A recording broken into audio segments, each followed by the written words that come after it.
Hi, my name is AC Carter, and I am the mind behind Lambda Celsius, the musical avatar and performer that you might have seen in Nashville, Tennessee, or Athens, Georgia. It's a multifaceted, creative intervention where I perform with Amazon's Alexa as a DJ and design all my own costumes. And I'm your host, Rian Archer. This is Everything Nice. Cool. Thanks for being here today on this rainy Sunday evening. Oh, you're welcome. It's a pleasure to be here. I'm so honored. Here in Nashville, Tennessee. You're in town. You played a show. I played a show last night with Lava Gulls and So Very and Skin Tension. It was very cute. The young scene it's nice to see the rigor that goes into putting on a show. I don't know if that was the same when I was starting out at their age, which that's aging me a little bit. They were bringing it. They were definitely bringing it, and respectful and responsible. Like, yeah, again, that just didn't happen when I was starting out. It was kind of a dog-eat-dog, more capitalistic mindset, a way of organizing the show. Mm-hmm. So that was really refreshing. I didn't really know exactly what was going to happen because this was also a new audience for me. So yeah, did you get a good response from the audience? Yeah, I did. I think when people first see me, it's a little off-putting or off guard, at least in Nashville, just because of the idea of the solo performer, especially singing over tracks, still has a stigma to it, which if you look anywhere else in bigger metropolitan areas, that's just not the case. I mean, Geneva Jacuzzi is sort of an example of that, and deconstructing what it actually means to be a musical artist and performative artist, and thinking of in a more vaudevillian sort of way and performative sort of way rather than strictly a musical one. Because the image and the presentation of self is super important, and I think super important politically. Yeah, sorry. To your message as an artist. Yeah, definitely my message as an artist. Definitely for you. Yeah, I think Nashville's kind of a very band-oriented scene. That's like what people are used to seeing. Yeah, which is kind of crazy because... It is. It's kind of crazy, which this might diverge a little bit, but I think is interesting.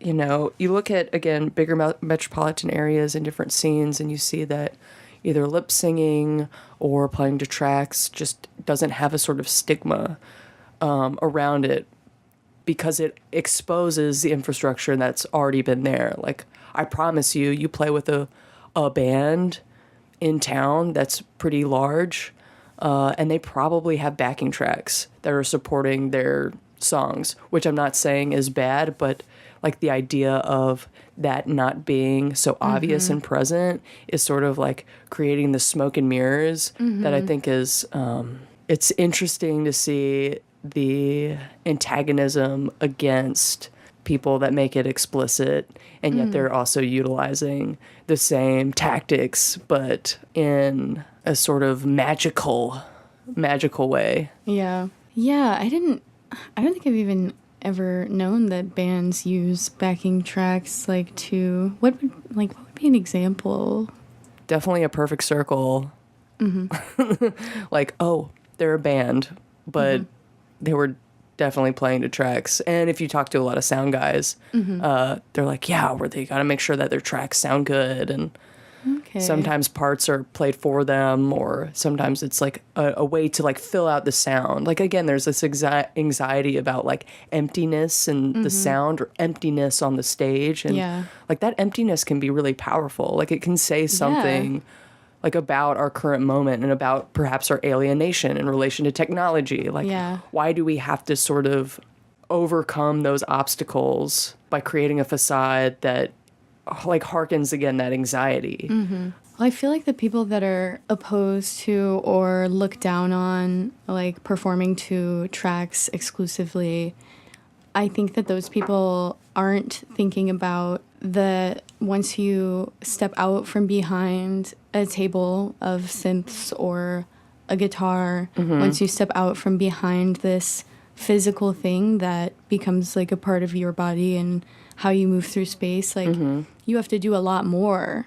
It's really vulnerable. You have to do a lot, and it is vulnerable. Like literally a guitar is like hanging in front of your chest and in front of your stomach, like the most kind of vulnerable, tender parts of your body. It is something that feels kind of safe, I feel like, to hold or to be behind the keyboard stand. It gives like another layer of distance. So being out there and running the tracks and just being the person in the space with nothing in front of you but the audience, like that takes guts, and that takes a lot of practice and, you know, thinking about how do I make this performance, you know, good and engaging without these different physical objects in front of me. Yeah. I was trying to figure out sort of like what my strong points were as a performer, and I think my strengths are in singing, being able to be vulnerable in front of people, the pose, music production. Yeah, that was one thing that was like a growing pain for me, like recognizing that, okay, I'm not particularly a musician in the same way of like a performative musician. Oh, maybe that's not the right way of saying it. That's just not my strength, and that's not what I want to prioritize. Like there are all these other things of the performance that I want to prioritize. The priority. Yeah. That makes sense. What's the priority in the deliverance of this message, of this work? Yeah. And for me, the creation of characters with the band, which is Alexa the DJ, Siri the Wi-Fi wizard and band manager, and Dick the microphone, I think speaks conceptually about gender inequality or gender identity, and becomes like a conceptual framework for which I can exercise these other things that are really important to me, like the voice and the lyricism and that message. And then just the presence and visibility of a person in space being able to vocalize, say, past trauma or political inequality for a number of reasons. And, like, there's power in that. Yeah, I think a big part of, like, white male, like, musical hegemony, like, is kind of this focus on, like, how good are you at this technical skill, which is playing your instrument or whatever. And like, that's what men are looking at. And I think that like what people don't think about, like what a lot of dudes who just make music don't think about is like the conceptual side of like how you present the music, in what way you present the music. It's just like, and I mean, there's nothing wrong with just like playing your songs, you know, however you write them and how you want them to be heard. But I think there's a whole other side of being a performing artist. I think that honestly there's two kinds of musicians in this world. There's bands and there's performing artists. But you know, that's up to everyone's individual artistic prerogative. But I think that the whole dynamic of like being a solo performer, first of all, like playing to tracks, you know, all of these things go against like the hegemony of like we've got a band and like we shred on our guitars and like that's, which again, that's what we bring to the table. Sometimes that's even a facade. And exposing that, I think, like disrupts the status quo. Exactly. It's pretty subversive. Or at least I hope that it is. Yeah. I don't know if I can say it's subversive, because then it's like, no, now it's like codified. Like it's not actually subversive because there's like a canon with it. Like somebody could be like, well, there's like a canon with, you know, John Mouse has already started this. And like even really who started this was drag performers. Like they're the ones really exposing the system of, well, who really needs to be singing it anyway? Yeah. Do you look at drag performance as an inspiration to what you're doing now?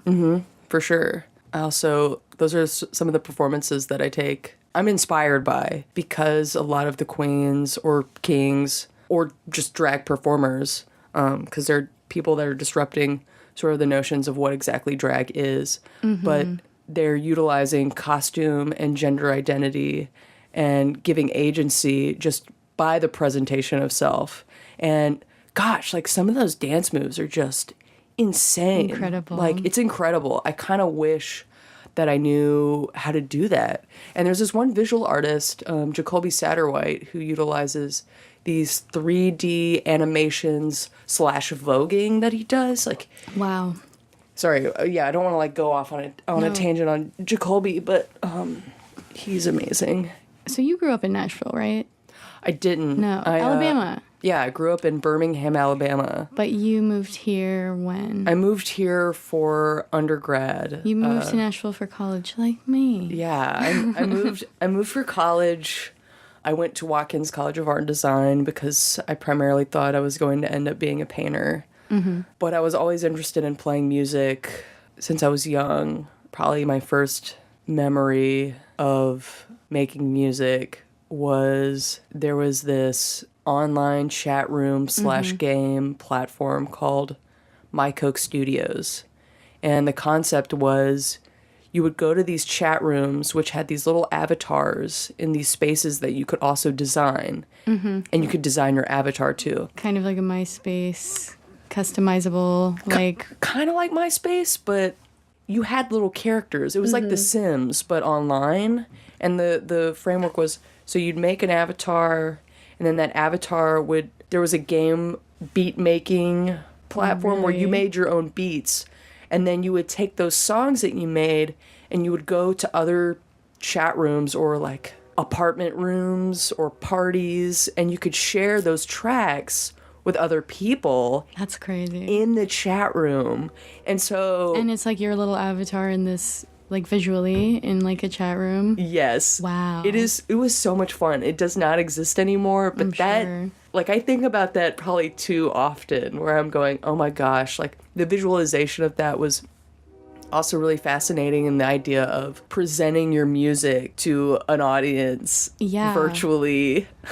And what's so interesting about that, like 7. I feel... You were like 7? Were you making beats when you were 7? Like 7, 8. Yeah, wait, how old are you when you're in, like, 3rd grade? You're like 9, I think, in the 3rd 9 grade. then. I was 9 years old. What did life look like growing up in Alabama? Birmingham. Growing up in Birmingham. Birmingham, Alabama is complicated. There's lots I can say, but I will try to minimize it. I grew up in a suburb which has a lot of kind of like awful stigma. It's very desolate, not a lot of culture. It's definitely seems to operate in its own little bubble and very monolithic in its sort of worldview and politics. It's very conservative. And I mean, a lot of that is because the town that I grew up in was organized basically by... It was a city constructed through white flight. That's how it exists. Mm-hmm. And that was really awful. It was an awful environment, especially when you just know that's not the sort of world that you want to live in. There was also sort of a trajectory of what was anticipated for your future if you were a girl, which was you would go to this certain college and you go find a husband and he supports you. Get your MRS. Get your MRS. But that's like a real thing. Yeah. And that was never my goal. Like I've never identified really with the trajectory of that or Southern femininity, if you want to call it that. Mm-hmm. I've really been reflecting on it a lot and realizing, but I was thinking of like my sexual identity before I even had a vocabulary for it, and realizing how queer I really was and feeling shame and confusion around it. Birmingham's a strange place. There wasn't a lot of culture. 2 things that are very cool about that space is that Sun Ra is a Birmingham-born artist, but of course he moved to Chicago / Philadelphia. And Angela Davis, who is now in Los Angeles and a professor, I believe, at UCLA. Ooh, check me. But knowing that those influential people came from that town has been really exciting because I see how political they both were in similar but disparate ways. Yeah, absolutely. Yeah. So obviously you've been interested in making music and turning towards the internet as well since you were, what year do you think that was? Like that you were on the internet? Probably 1995, 1996. Oh my god. That's when I was born. Oh. Oh my gosh. Oh my god. Yeah, I was kind of in a time kind of before the internet where it became so standard that everybody had a home computer. Oh, the pre-internet, internet age where it was like a niche thing, where it was a place that was for kind of, you know, the archetype of a nerdy person.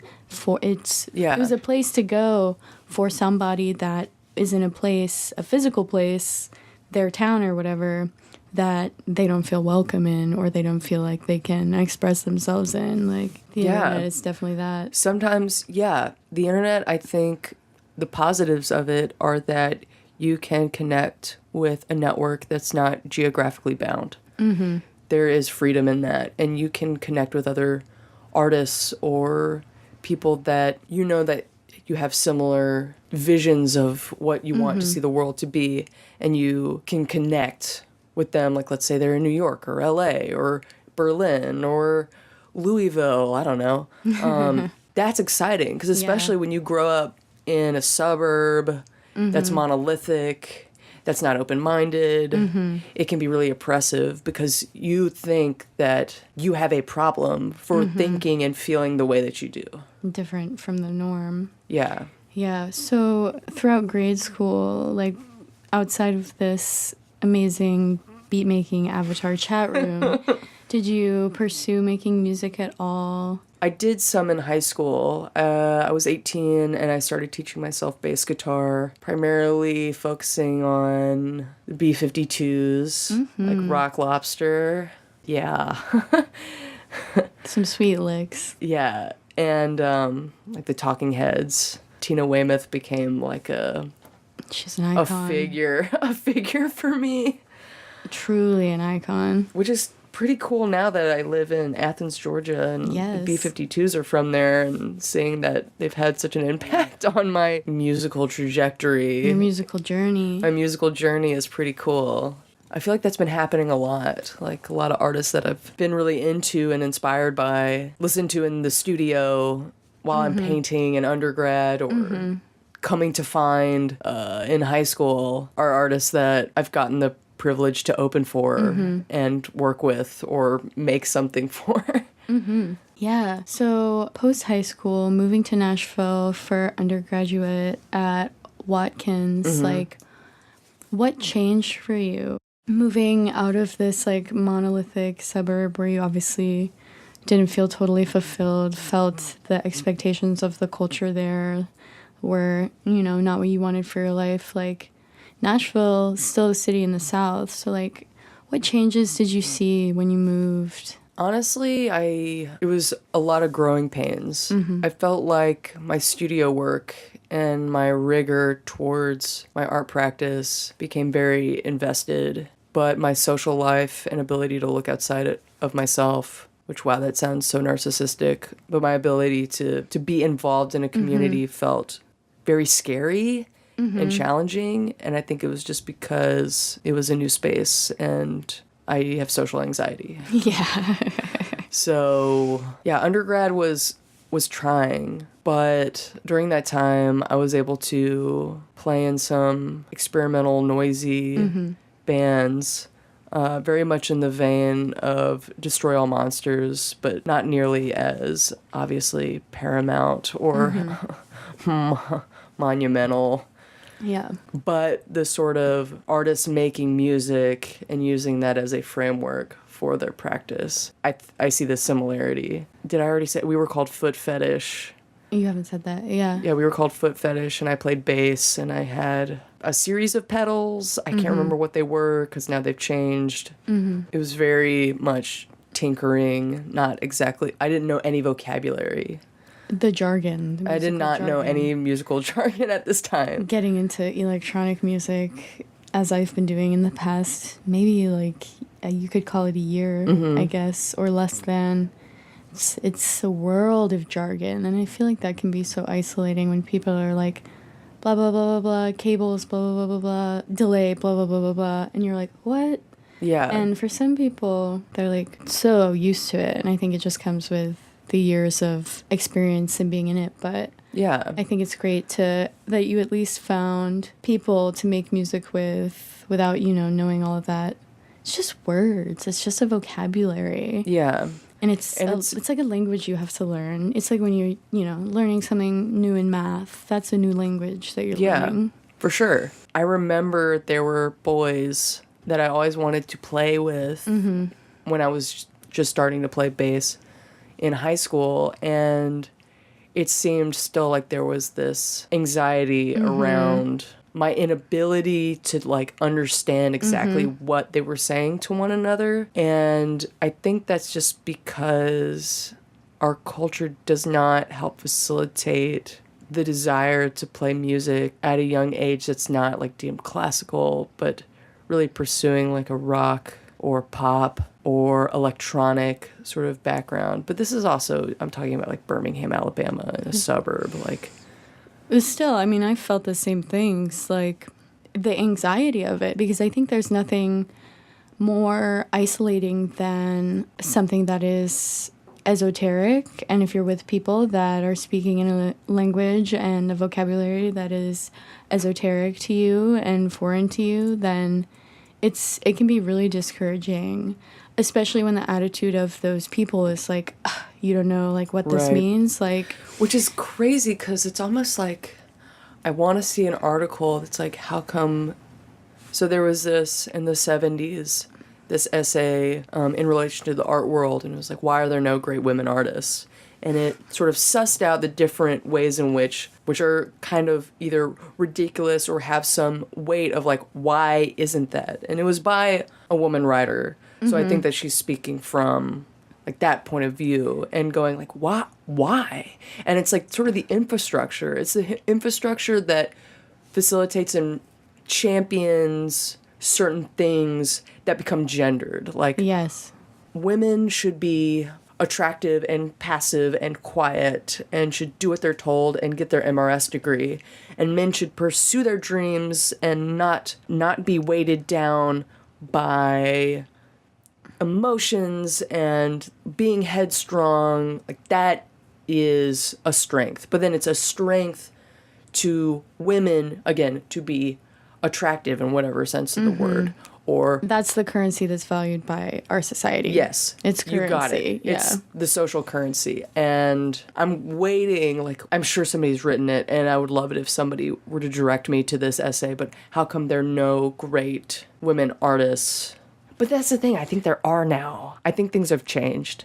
I think that there are, and I think that also when you're saying that, you're not implying that there aren't those people there, but that when you are a person that exists and you're a child and you're becoming interested in music and you're looking at your parents' record collection and you're, starting to just dive into this world of content, the canon of rock music or of pretty much any kind of music, like, besides pop, but even then, like, because there's all sorts of stigma, like we said, associated with the pop, which is the vocal performer. Oh, there's no instruments. This is devalued because of that.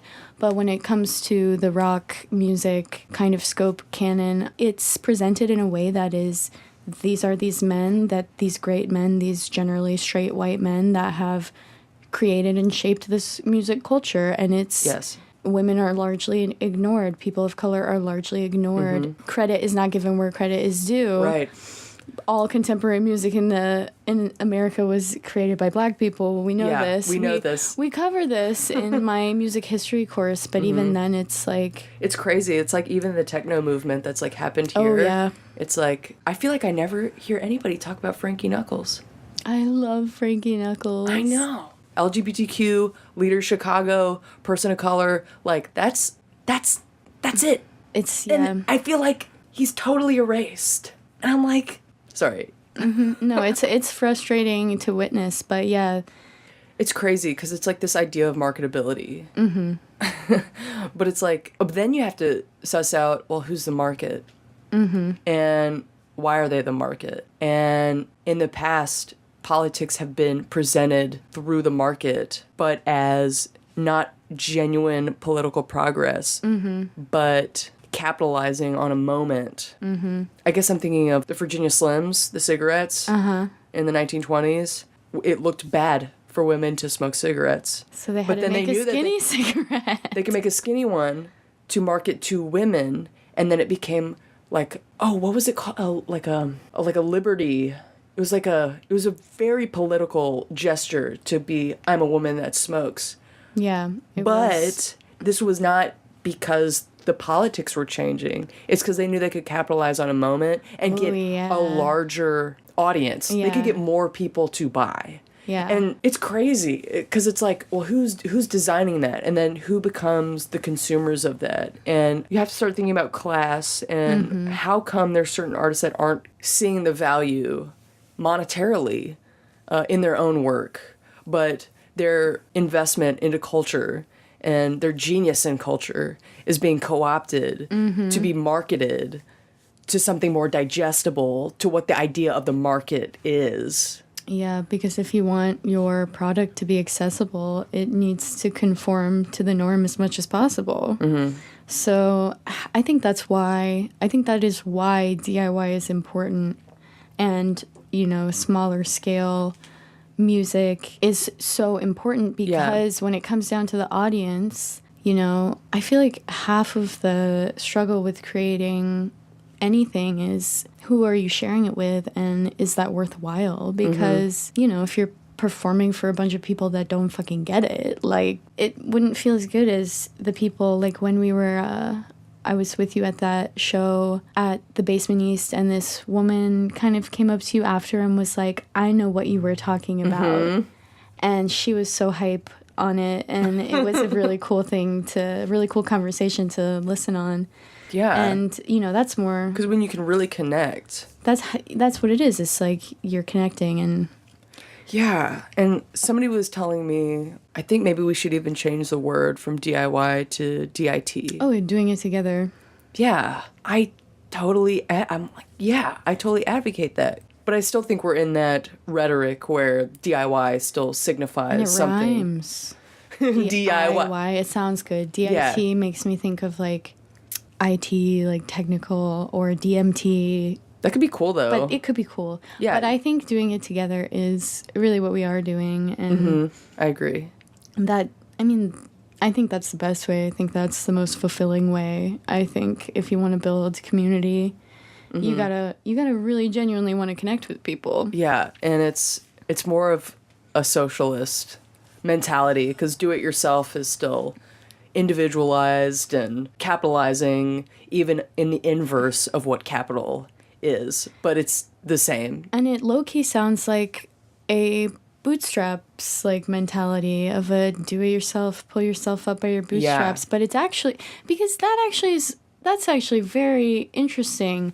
It's, you know, when you frame it as do-it-yourself, that's like, oh, if you want to, like, go play music, you can go do it yourself. And, like, that's a great message, but that is not going to be as strong as thinking about it and framing it as, you want to make music, like, go out and connect with people in your community and build community. And there's power in numbers, and that's, you know, if we're ever going to overthrow these systems and eradicate them and eradicate the capitalist framework that we live under, it's going to be doing it together. It's not going to be doing it yourself. Yeah. Again, because it becomes fragmented. It's almost like there are all these different moving parts, but they're all sort of competing with each other. And that's not, I think, the ethos that we're really trying to be a part. It's hard. The competition element is really hard. I think if you just get to a point, I've gotten to this point where people that I want to work with and people I want to see succeed, like, I want to champion them. Why do I need to feel jealous? There's, like, no reason. It's like, you should own it. Own this. Yes, and I think the jealousy comes from a place of insecurity. It's like a fear. It's a fear. At first, it's insecurity and anxiety. And then I think secondly, it's kind of like a fear of, like, scarcity of resources, kind of like a fear of just, like, that's a capitalistic mindset. If these people are succeeding, I can't, and that's capitalism. Not true. I think that we can all succeed. Also, like, why don't we all succeed and help each other out and have a really good time doing it? And okay, I am going to reference a Drake song, but we all started from the bottom. Now we're here. I want that to happen. Yes. For everybody that I love. I agree. So now I want to dive in a little bit more into where you are at now. So from being in Nashville, being in art school, and kind of being a musician as more of a hobby and like just feeling things out, you know, I feel like it's for pretty much any woman or assigned female at birth person that I have talked to ever, there's been a wall that you have to literally tear down brick by brick, where you learn the jargon and you learn more and more, and you can finally start to feel a sense of security of like, okay, now I'm in here, I'm in this club and I'm in this circle. And that's the struggle for me. That's something I'm still in right now. And I totally feel really proud when I know what the Yamaha DX7 is. Yeah. And you know, that might and be... you know how to program it to get the exact sound that you want. Like, even if you have to press the restart button and you go, no!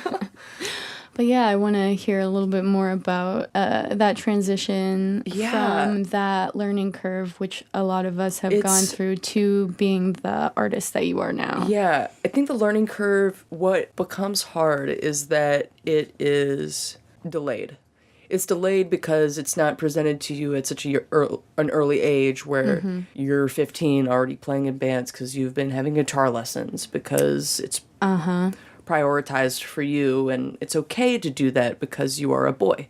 And so having that delay was hard, but I knew that it was something that I so wanted to learn and so wanted to do.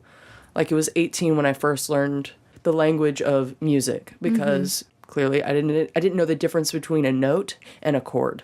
So when I read like a sentence that used both of those words together, I could not differentiate exactly what that meant. There was no context. And then it became another struggle when I was wanting to get into songwriting and production and composition and recording. There's a whole nother level of vocabulary that is both through experience and working things out. And I realized, like, this is something that I really want to do. And it's going to be a lot of hours. And it's going to take a lot of time, but it's worth it because this is fun. Oh, yeah. Like, it's like rudimentarily fun. I mean, obviously I have other things that sort of infiltrate that desire for fun or play, which is political intervention, awareness, or sussing out and playing with emotions, processing. But it was totally a struggle. And I had so much anxiety when I was playing with some certain bands for a variety of different reasons I won't go into. Playing in certain bands. Yeah. Where I'm also the only girl. And this assumption of certain things that I could or couldn't do. And always having to prove myself. And in some ways I did learn a lot, but it was very difficult. Because it was a lot of sort of going, oh, I don't know what that meant. Okay, I'm going to have to, like, go look that up later. The fear of even asking, like... Wait, what's the difference between an XLR and a 1/4 inch? And now I'm like, oh, yeah, duh, got it. But there was a time when that just went over my head. And it's, you know, I feel like there are two types of people in this world, and those people are either the people that believe that there is no shame in not knowing something, and that is no fault of your own if you do not know a piece of information, and the people that will scoff at you or look down on you because you don't know. It's once you realize that you want to be that person that does not look down upon someone for not knowing a piece of information, like, you have to also tell yourself that, because I think that anxiety is what prevents women and assigned female at birth people from learning more, like from diving into it. Because if the first thing is like, I don't know the difference between these two cables, and now I'm anxious, and now I'm afraid, and now I'm afraid to ask because of the dynamic, because of the scoffing, and even if it's just implied, it can be so subtle too, like a look. And I always try to check passive. myself and never be that person. Yeah. Because sometimes, Yeah, that's how you change the status quo. You go, I'm going to not do that to other people. Because guess what? They know something that you don't. Oh, they know so much that you don't. They know so much that you don't. Just because you know one element of information doesn't mean they have a totally huge catalog of information that you have zero context for. Yes, exactly. And I feel like the other half of like the music culture and the jargon of just like being interested in a certain genre and knowing about bands in Every that genre. band and every album. And when people are like, when you go to a job interview at a record store and someone hands you a piece of fucking paper that asks you to list the names of all the Ramones, and you're just like, I don't give a fuck. Like, this is some shit that really happened Also, the Ramones are super conservative and boring, and nobody cares. And they all have the Sorry. same haircut. I'm bored. I don't listen to the Ramones. I'm going to appropriate that logo. Who already did? It was some art collective in Definitely. New York already did that. And they, I think that it's something else that needs to happen in our culture is having more empathy. Having empathy and be excited to show somebody something that you love. Yeah, it's the same in academia. If you don't know a particular, or in the art world too, if you don't know a particular work of art by a particular artist that clearly your art is referring to, and in a critique it might be, it's the way that it's said. Like, you can share information and it be, oh, I think that you would be interested. Let me share this cool thing with you. That's awesome. Everybody wants to learn, or maybe not everybody, but I really like to learn. I think people that like to learn like to share knowledge just as much. Yeah, instead of holding in that knowledge and going, I'm a gatekeeper. You become a gatekeeper. Ownership. And again, that's capitalist. That's individualized. It's thinking that's some like Ayn Rand shit that I'm not for. It's like that this knowledge is currency, and if you don't have it, like, I look down on you. You know, it's something people want to hoard, I feel. And I mean, sometimes I get it, because sometimes I find a band and I'm like, this band, nobody knows about them. They're so cool, and like, I love them, and I want credit in my friend group for telling people about them, but that's also like, that's some dumb shit. That's some dumb, like, either social, like, some weird kind of currency. And I think that because that's, as I said, you know, something I'm guilty of maybe, even still today, like, I think that comes from a place of trying to compensate for those years where you did not know these bands and you were sitting there like, oh, what? So like, there's some strength in being able to say, who's like, Sonic Youth? Yeah, and you know, I mean, it's okay. Like, not everybody's also going to listen to the same... Absolutely okay. Yeah, same music. Then you start to see, well, what are the bands that always keep getting referenced into sort of like a historical canon for each music scene? And it's crazy because it seems like it's a mythology that prioritizes one type of person because of the capitalization of how that's been marketed and been co-opted by anybody that actually started the every movement. It's almost like, they get erased from the cultures that they've started. Absolutely. So you as an artist, you know, dealing with all of these struggles, I feel like from having digested and experienced your art and your music and your performance, that this is kind of a huge element counteracting and pushing back up against all of those things that you've experienced. Tell me more about, you know, your performance as it is now, with those who have never seen you perform in mind. Like, what does that look like? Well, right now I perform under the band/brand name of Lambda Celsius, which is two symbols that mimic my own initials, and sort of by both AC and Lambda Celsius becomes this gender neutral or gender non-conforming sort of name. I won't go into exactly like Celsius and Lambda. Maybe do a Google search. You'll maybe see some other contexts, which I think are fascinating. But I perform in a karaoke-like setup with Alexa, who's Amazon's home device. And you speak to her. I speak to her. You conversate with her. She's great. She's my DJ. I've hired her. We actually have a contract that's going under, so we are contractually bound together. Because I think that's the next move. Like we've kind of started dating. It's weird. We've got to like kind of keep it professional. So we're like, yeah. My other band members, they're also a little confused about the relationship. But it's Siri again who garners the Wi-Fi, and Dick, my microphone. And I perform with these virtual characters in, again, a karaoke-like setup with me in a garment that I've designed that's reminiscent of the structure in which I have to perform the woman and or female role, in which, for me, as like a point of antagonism, because I don't identify with that picturing of me. And I think that the vocality, or the way that I vocalize, or you could say the grain of the voice, bringing a little Roland Barthes reference,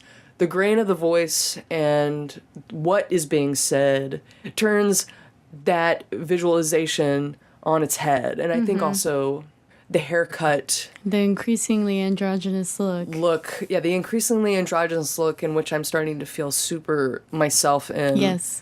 But still have this dress and clear, sexualized, industrial garment on, where I unveil myself in like a burlesque sort of performance during one of the songs. Yeah, you have this amazing cape that is it's got plastic, it's got felt, it's got geometric kind of shapes, zip ties, cutouts, and taking that off. I've totally witnessed that in your performance, but not actually thought as much about the metaphorical meaning of you.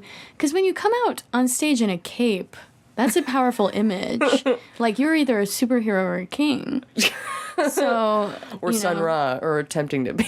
Yeah, but I mean, like, where is the first image that people would think of a cape? Like, it's generally something masculine and something associated with power. So you take that off and you are, getting into your set, and you're becoming increasingly vulnerable as you literally take a shroud off of your shoulders and have a dress on, and like have exposed femininity in like your body, and just occupying that space. Yeah.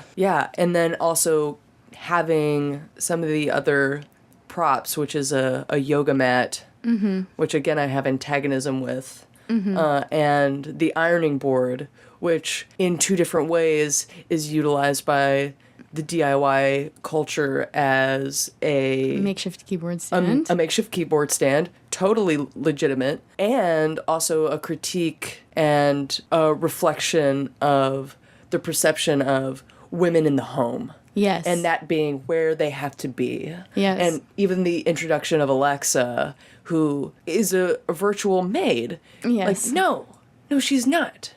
She is not my maid. She is my DJ. Because she loves music. I can't tell you how many playlists she has suggested to me, even while I'm on stage. It's pretty fascinating. I know, I'm like, girl, I know that you have so much knowledge, and we can't talk about it right now because I'm on stage. So that's how I'm performing now, which is soon going to be going through another transition. I used to play in a variety of different formats, which I've had a band where I played bass and sang, and had a drummer and a synth player and a guitar player, and where I've had backing tracks and a guitar player, and I've had where I've been playing all the parts solo. But it became where I had to see like where my strengths were and what I, again, wanted to prioritize. Yes. And that was the costuming, that was the performance, that was the voice, that was the lyricism, that was the music production. Yeah.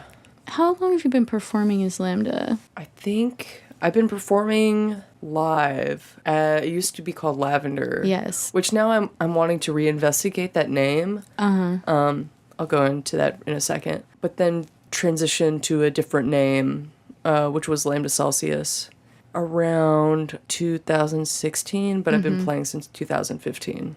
Yeah. So you also moved from Nashville to Athens about a year and a half ago. And I'm guessing that you, like me and like all of us queers that are kind of budding, into those identities and trying to navigate, like, who the fuck am I in this, heteronormative binary world? Mm-hmm. Yep. How has Athens been different from Nashville? Like, I feel like you've been this move has been a big part of the changes and the progress you've been making. So, like, what differences and, like, what experiences? I think, so I'm in graduate school right now, getting my MFA in sculpture at Lamar School of Art. And I think having that time and space to be critical and analyze what I was already doing helped me think about how I wanted to move forward in a really effective and genuine way. Mm-hmm. Instead of still getting confused with all these other thoughts of what people wanted me to be, which was not what I wanted to be.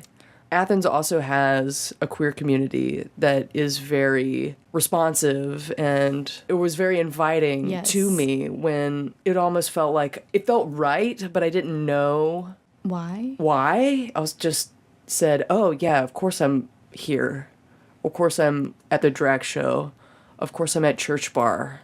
Of course, I'm at these weird experimental shows. Like, it just made so much sense without me even having to question it. Because Nashville, I don't know what it is, and, somebody hit my line and invite me to the function if I'm wrong, but all I've only ever seen is queer dance party as, like, here's a queer space, here's a queer function.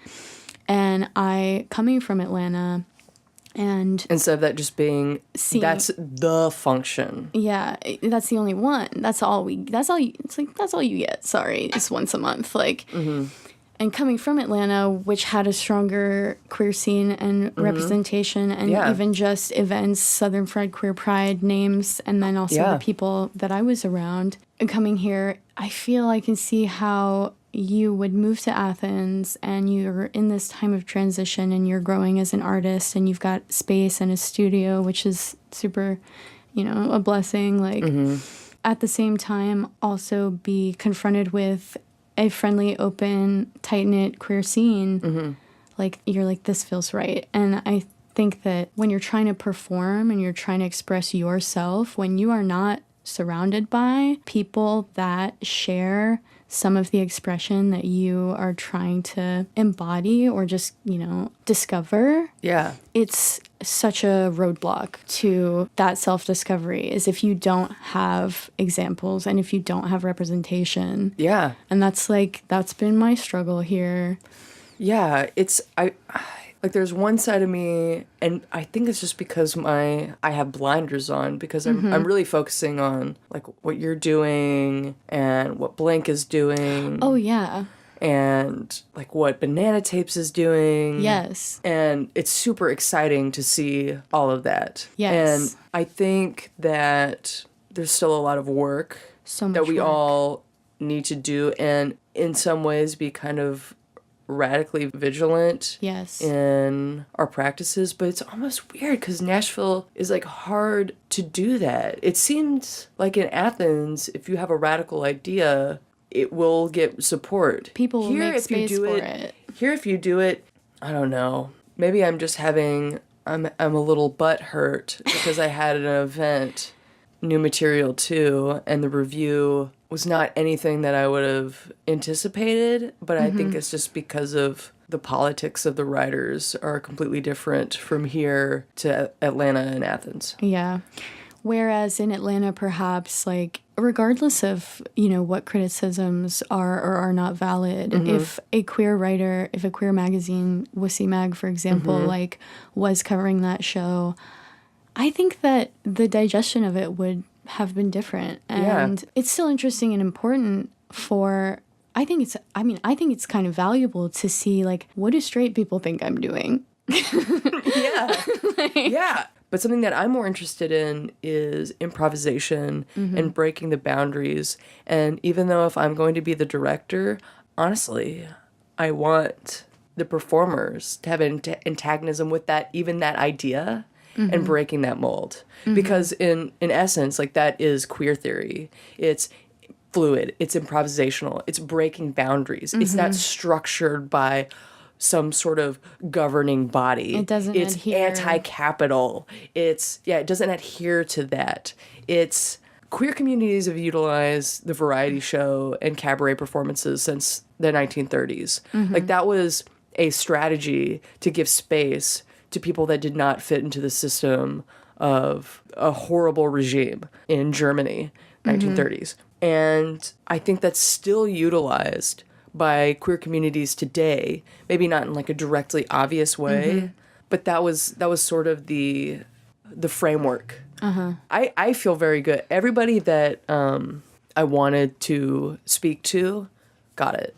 And even other people that perhaps were new to that experience got it. It was just... Yeah, and I feel like even if people don't understand it, it's good for them to see something different. It's good for them to have something else on their palette, like on their plate. To even if you don't understand it, you still are absorbing something visually, something sonically, something that content-wise does break down boundaries. And even if this average kind of person that isn't thinking about political queer theory like all the time, Right, like, yeah. you That's know, just me. That's...